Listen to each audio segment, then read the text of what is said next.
The shift happened before you could name it.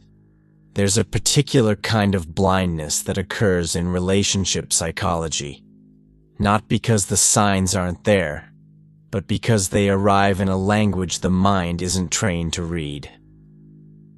Emotional behavior doesn't always announce itself through conflict or confrontation. More often, it communicates through texture, through rhythm, through the quiet recalibration of presence that happens beneath the surface of everyday interaction. Attachment patterns begin to shift long before words acknowledge the change, and by the time someone realizes the distance has formed, the psychological dynamics have already restructured themselves in ways that feel almost irreversible. This isn't about dramatic endings or sudden betrayals. It's about the first shift, the one that passed as mood, as circumstance, as something temporary that would resolve with time. The moment when tone changed, but conversation continued. When response time slowed, but contact remained. When enthusiasm dimmed in specific contexts while appearing intact in others. These early signals operate in a space between presence and absence, close enough to feel normal, but distant enough to register as different. And because they don't fit the narrative of clear withdrawal, they get absorbed, rationalized, woven into the story of natural fluctuation. But behavior analysis doesn't measure intention. It measures pattern. And the pattern, when examined across weeks rather than days, reveals something the mind resisted seeing in real time. What makes this first shift so psychologically significant is that it establishes the trajectory for everything that follows. Emotional distance doesn't begin with someone walking away. It begins with someone staying but showing up differently, with micro-withdrawals that blend into routine, with effort that tilts just enough to remain explainable, with reciprocity that fades so gradually it never triggers immediate concern. The person on the receiving end senses something, but lacks the framework to name it, so they continue forward, waiting for clarity that won't arrive until the distance has already deepened beyond repair. This is where relationship patterns take root, not in the moments of obvious crisis, but in the subtle, early shifts that go unnoticed until they've already redefined the entire dynamic. The truth is, most people don't miss the ending. They miss the beginning of the ending. They miss the first emotional shift, the one that felt like nothing at the time, but set everything else in motion. And by the time the withdrawal becomes undeniable, the opportunity to address it early, to understand it clearly, to respond before the pattern solidified, has already passed. What remains is the recognition that the distance didn't appear suddenly. It was built, piece by piece, in moments that felt too small to matter, until they became the only thing that did. There's a moment that passes unnoticed at first, a shift in the way someone speaks to you that doesn't announce itself as significant. The words remain familiar, the structure intact, but something beneath the surface has altered. It registers as mood, as tiredness, as a bad day that will pass with time. The mind, wired to preserve connection, reaches instinctively for the most forgiving explanation. This is where relationship psychology begins its quiet work. Not in dramatic events, but in the erosion of emotional texture that happens when one person starts to emotionally withdraw without fully realizing it themselves. The tone carries weight that language alone cannot account for. It's not what is said, but how presence moves through the words, or fails to. Warmth becomes neutrality. Softness becomes function. The rhythm of conversation, once fluid and instinctive, now feels slightly off-tempo, as if the other person is speaking from a place just half a step removed. Attachment patterns don't collapse suddenly. They unravel through these small behavioral shifts that accumulate in silence. The listener senses something but lacks the framework to name it, so they adapt, compensate, and continue forward as though nothing fundamental has changed. What makes this shift dangerous is its subtlety. It doesn't feel like distance yet. It feels like adjustment. The emotional behavior is still present enough to be rationalized, still warm enough to feel salvageable. There's no clear moment to point to, no argument to reference, no obvious withdrawal to confront. The mind craves evidence, but all it receives is texture. And texture, without context, is easy to dismiss. This is how psychological dynamics begin to tilt, not through absence, but through presence that no longer carries the same emotional weight it once did. The truth is, tone precedes action. It reveals what hasn't yet been spoken, what may not even be fully conscious yet. When someone begins to emotionally detach, their voice shifts before their behavior does. The softness fades, the patience thins, the curiosity about your inner world starts to contract. It's not cruelty. It's the beginning of self-protection, a quiet recalibration happening beneath the surface of awareness. And while one person is noticing the change as mood, the other is beginning a slow, unconscious process that will soon reveal itself in ways far less forgiving than a shift in tone. But by then, the pattern will already be set, and the distance much harder to close. The delays start small, so small they barely register as intentional. A text that used to arrive within minutes now comes an hour later, sometimes two. A call returned the next day instead of that evening. These pauses feel scattered, inconsistent, easy to attribute to circumstance rather than choice. Life gets busy, attention fragments, priorities shift. This is what the mind tells itself to maintain equilibrium. But behavior analysis doesn't measure isolated incidents. It tracks frequency, direction, and the quiet accumulation of pattern over time.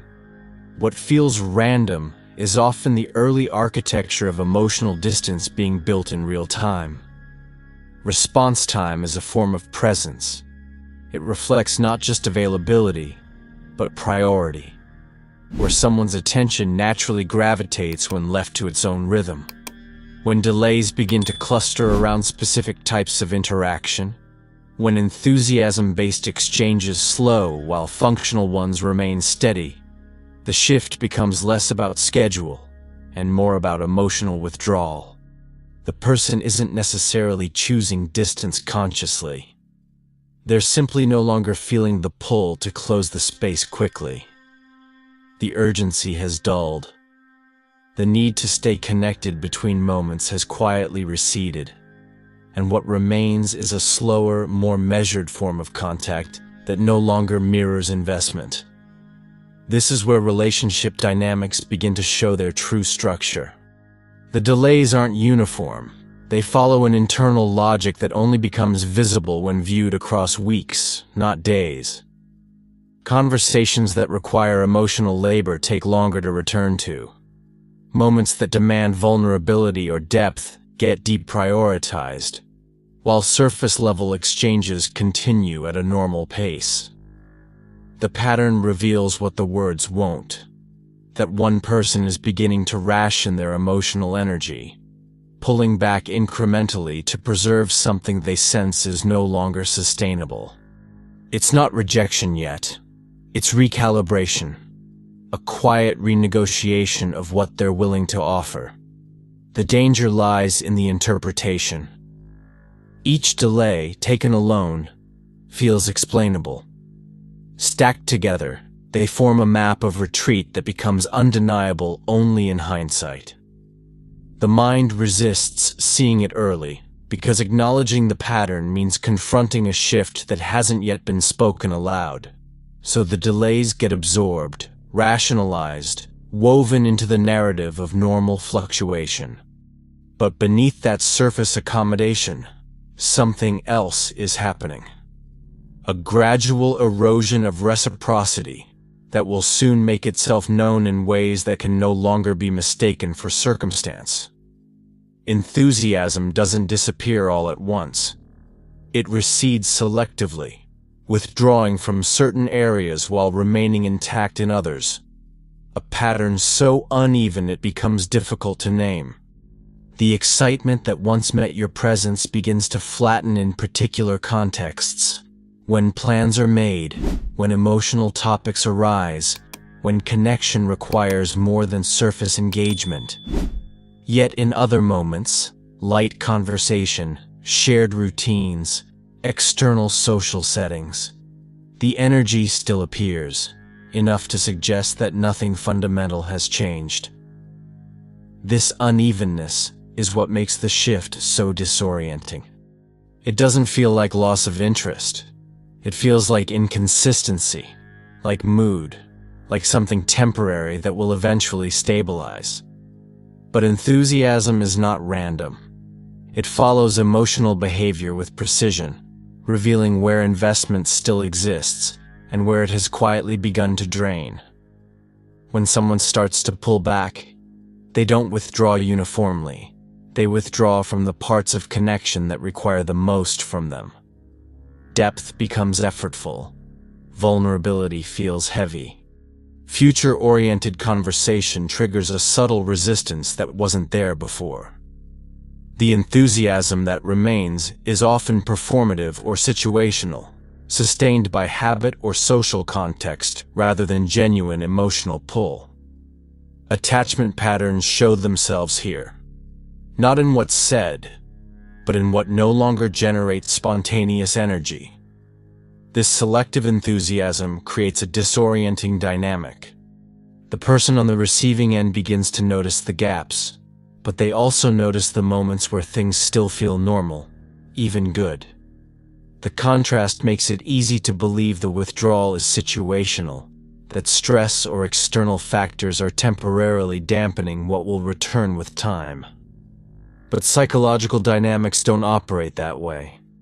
When enthusiasm fades in emotionally demanding contexts and persists only in low-stakes interactions, it signals a deeper recalibration, one where the person is beginning to protect themselves from the weight of full investment without yet admitting it openly. What makes this particularly difficult to decode is that the other person may not be fully aware of it themselves. They're not lying when they show up with energy in certain moments. They're simply no longer accessing the same emotional depth they once did, and the places where that depth is required are the first to feel hollow. The relationship continues, but it's now functioning on two different levels, one surface, one structural. And while the surface still holds enough familiarity to feel intact, the structure beneath it has already begun to shift in ways that will soon make the imbalance impossible to ignore. There are withdrawals that announce themselves, and then there are the ones that dissolve into routine so seamlessly they become invisible. A step back during conversation, a slight hesitation before physical affection, a moment of distraction that lingers just long enough to register, but not long enough to justify mentioning. These micro-withdrawals don't disrupt the flow of interaction. They exist within it, small enough to be absorbed, frequent enough to form a pattern that only becomes clear when examined across time. This is how emotional distance begins to normalize itself, not through dramatic exits, but through tiny, repeated acts of self-protection that slowly redefine the emotional texture of connection. Behavior analysis reveals what conversation often obscures. When someone begins to emotionally withdraw, they don't always create space through absence. They create it through presence that no longer fully engages. The body language shifts slightly. The eye contact shortens. The responsiveness dulls just enough to feel different, but not different enough to warrant confrontation. These micro-withdrawals function as a form of emotional regulation, a way to remain in proximity while reducing the intensity of connection. They're not calculated or conscious in most cases. They're instinctive, the nervous system's quiet attempt to manage what feels increasingly unsustainable. What makes these withdrawals so effective at evading detection is their integration into everyday rhythm. They don't stand out because they happen in moments that already contain natural variation, during stress, fatigue, distraction. The person pulling back isn't refusing connection. They're simply showing up with less of themselves each time, incrementally reducing their emotional output in ways that feel minor in isolation. But relationship patterns don't form in isolation.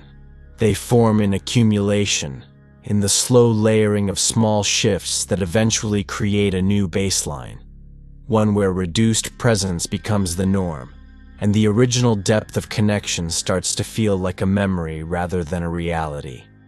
The mind struggles to hold on to these moments because they don't fit the narrative of clear change. There's no specific incident to point to, no conversation where everything shifted. Just a slow, steady thinning of emotional availability that happens beneath the threshold of confrontation. And because the withdrawals are micro, they get rationalized, overlooked, absorbed into the story of normal fluctuation. But beneath that surface acceptance, something crucial is being communicated. Not through words, but through the quiet, repeated act of stepping back just far enough to remain safe.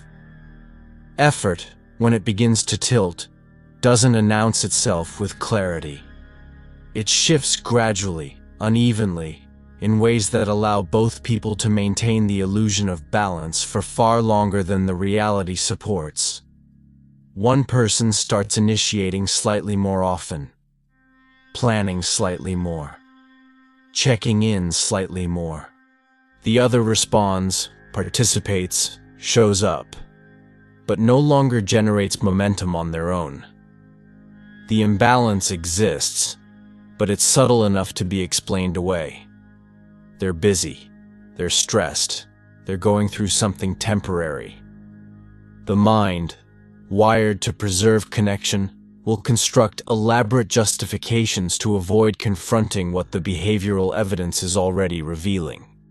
Relationship dynamics depend on reciprocity, not just in action, but in the invisible labor of maintaining emotional continuity.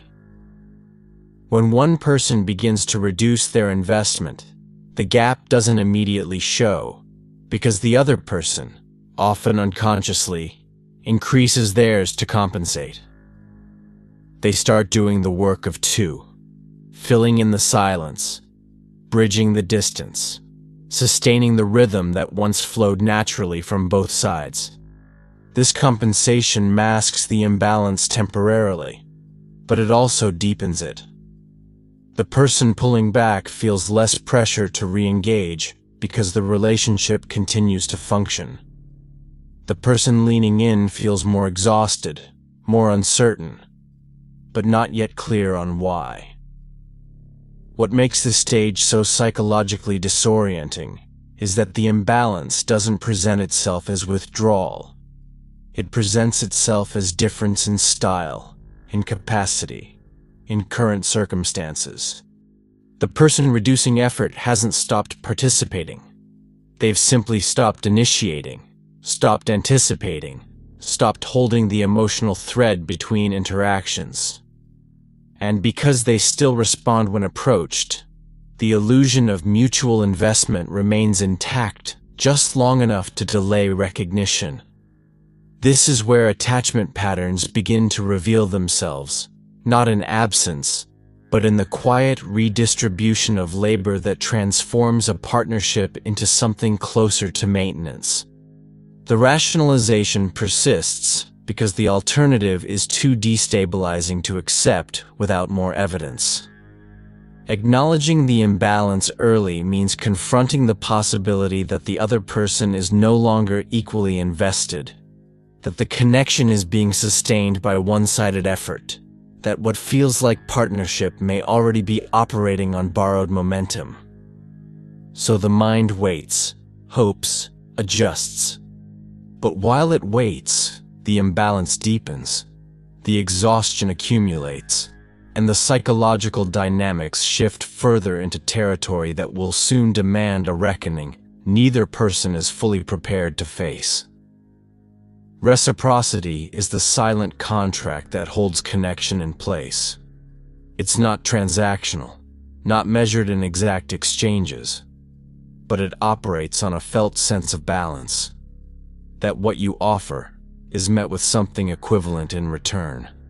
When that balance begins to erode, it doesn't always feel like loss. It feels like adjustment, like natural variation, like the other person needing more space while still being present enough to justify patience. The reduction happens in small, digestible increments.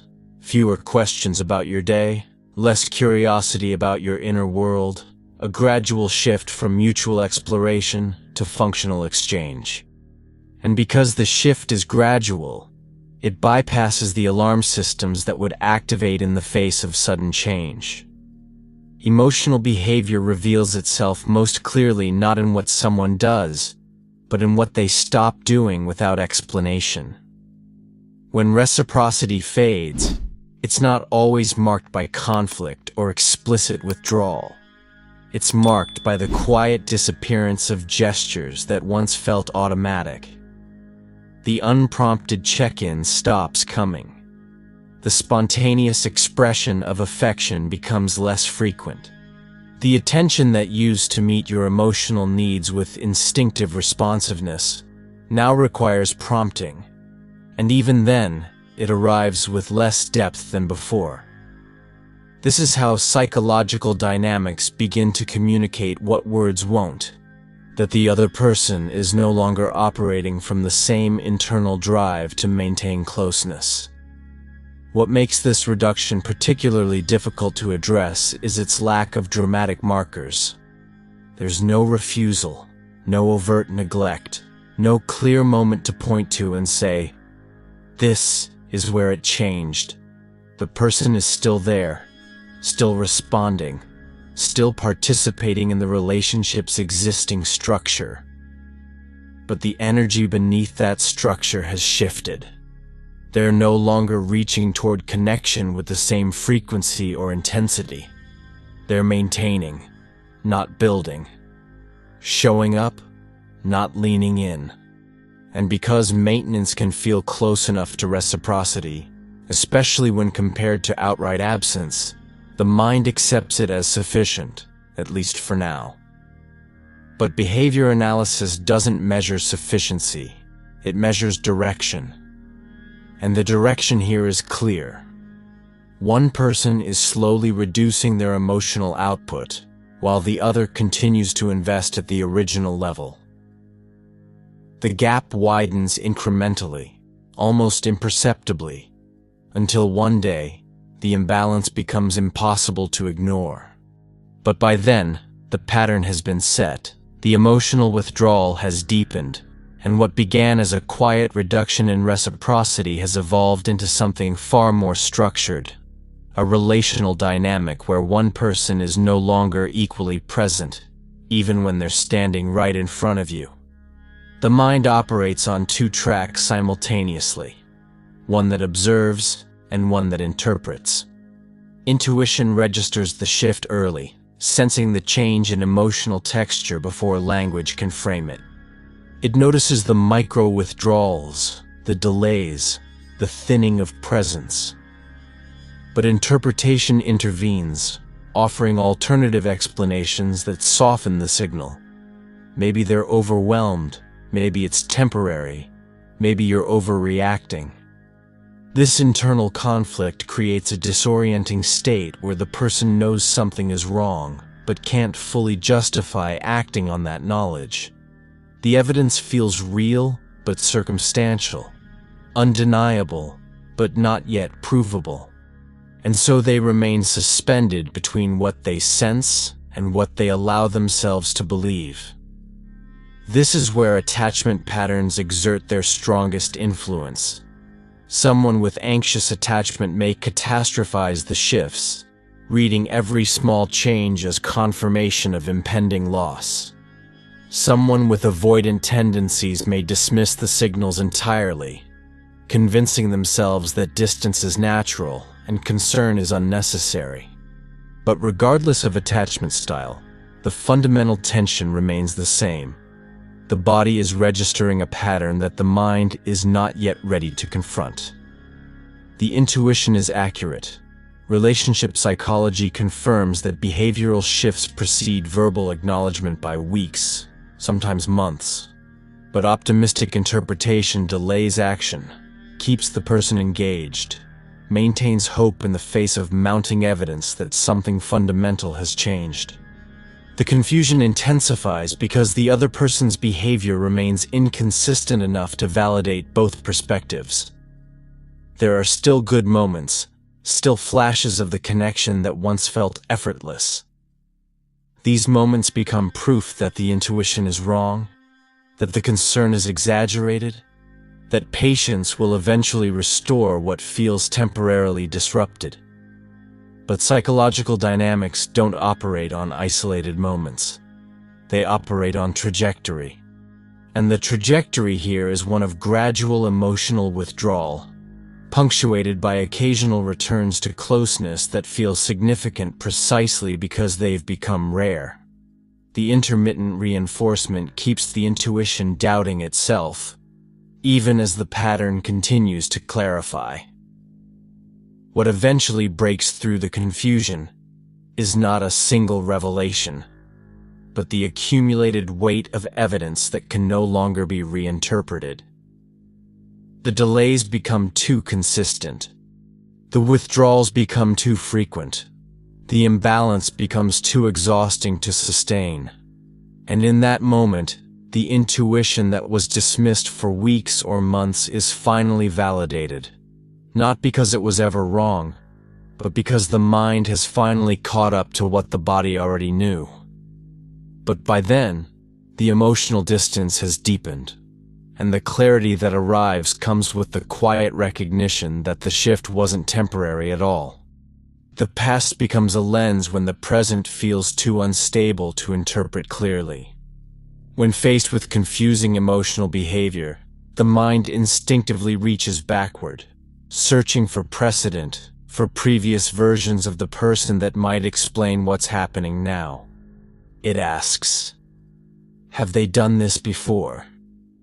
Did they pull back like this and then return? Was there a time when things felt similar and eventually stabilized? This reliance on historical data feels rational, even protective. It's an attempt to find continuity, to reassure oneself that the current shift is just another iteration of a familiar cycle, rather than something fundamentally new. But behavior analysis doesn't work that way. Past patterns are useful for understanding someone's typical responses under certain conditions, but they can't predict how someone will behave once their internal state has fundamentally shifted. When someone begins to emotionally withdraw in a way they haven't before, the past becomes misleading. The person interpreting the signals keeps waiting for the pattern to resolve the way it once did, for the warmth to return, for the engagement to stabilize, for the familiar rhythm to reassert itself. But if the underlying psychological dynamics have changed, the old patterns won't repeat. The person is no longer operating from the same emotional baseline they were 6 months ago, or a year ago, or whenever the reference point was set. This backward orientation creates a dangerous delay. While one person is analyzing the present through the filter of what worked before, the other person is already moving in a new direction, one that doesn't map onto previous behavior. The withdrawal isn't temporary stress that will pass with time. The distance isn't a familiar pattern that will self-correct. It's a new behavioral trajectory, driven by internal shifts that the past doesn't account for. And the longer the analysis focuses on precedent rather than present evidence, the more the gap widens between what's actually happening and what's being understood.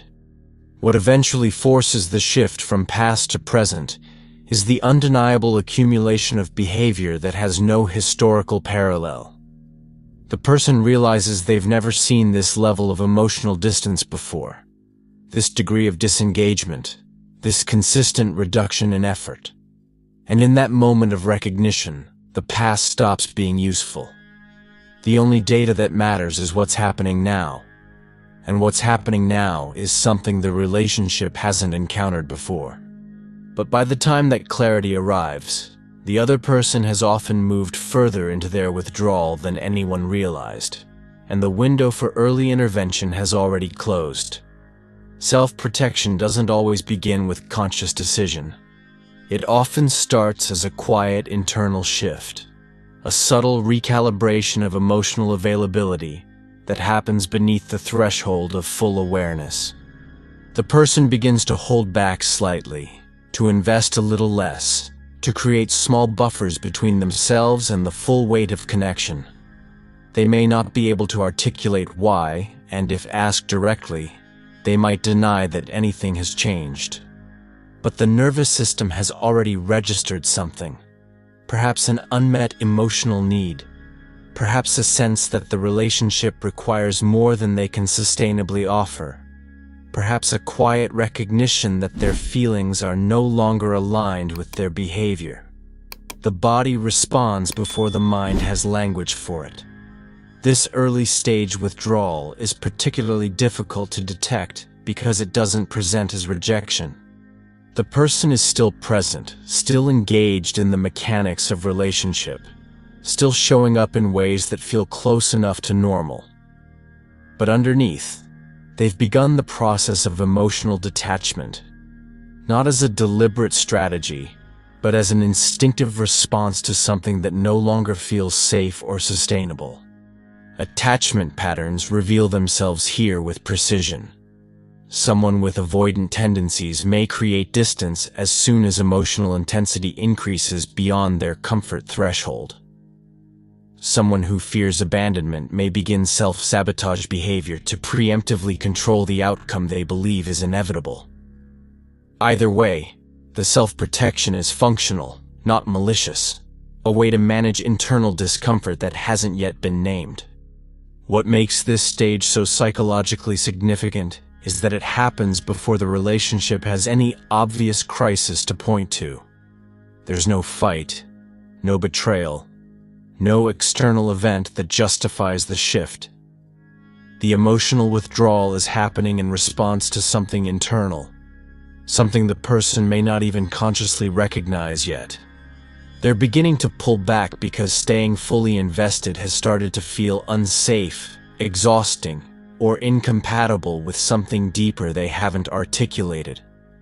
And because this process is largely unconscious, it's nearly impossible for the other person to address directly. How do you confront a shift someone doesn't yet know they're making? The truth is, by the time self-protection has fully formed, the relationship has already entered a different phase. The initial connection, built on openness and spontaneous emotional availability, has been quietly replaced by a more guarded dynamic, one where at least one person is no longer operating from full presence. This doesn't mean the relationship is over, but it does mean the foundation has changed. And if the self-protection continues to deepen without being addressed, it will eventually crystallize into something more permanent. A pattern of emotional distance that no longer feels temporary, and a behavioral structure that will define everything that follows. The first shift doesn't wait for permission to happen. It doesn't ask if you're ready to see it, and it doesn't announce itself with the clarity you'll wish it had. It simply occurs, quiet, gradual, beneath the surface of what you believed was still intact. By the time the pattern becomes undeniable, the emotional withdrawal has already constructed itself into something far more structured than a passing phase. What felt like mood was meaning. What felt like circumstance was choice. And what felt temporary was the beginning of a trajectory that won't reverse simply because you finally understand it. This is the cost of missing the early signals. Not that the relationship ends, but that it continues operating on terms that were never openly negotiated, where one person has already begun the process of emotional detachment, while the other is still trying to restore what's already been quietly abandoned. The distance doesn't close because it's recognized. It closes only if both people are willing to confront what the behavior has been communicating all along. And most of the time, by the point of recognition, only one person is still invested in that confrontation. You can't undo what you didn't see in time, but you can stop pretending the signs weren't there. You can stop rationalizing what the pattern already made clear. And you can start reading behavior the way it's meant to be read. Not as isolated incidents, but as the language someone uses when words won't carry the truth they're not ready to speak. But here's what most people still don't understand. The silence that follows a breakup isn't passive. It's not neutral. It's actively doing something, psychologically, emotionally, structurally. And if you don't understand what that silence is communicating, you'll misread the entire aftermath the same way you misread the beginning. I broke this down in the previous video. What silence after a breakup is really doing psychologically. If you missed that, you're missing the second half of this pattern. The shift you didn't notice led to the silence you're trying to interpret now. Watch it. Understand what's actually happening in that space, because silence isn't the absence of communication. It's one of the clearest forms of it. If this resonated, subscribe and turn on notifications. This channel doesn't deal in surface-level advice. It deals in behavioral truth. And if you're here, you already know the difference.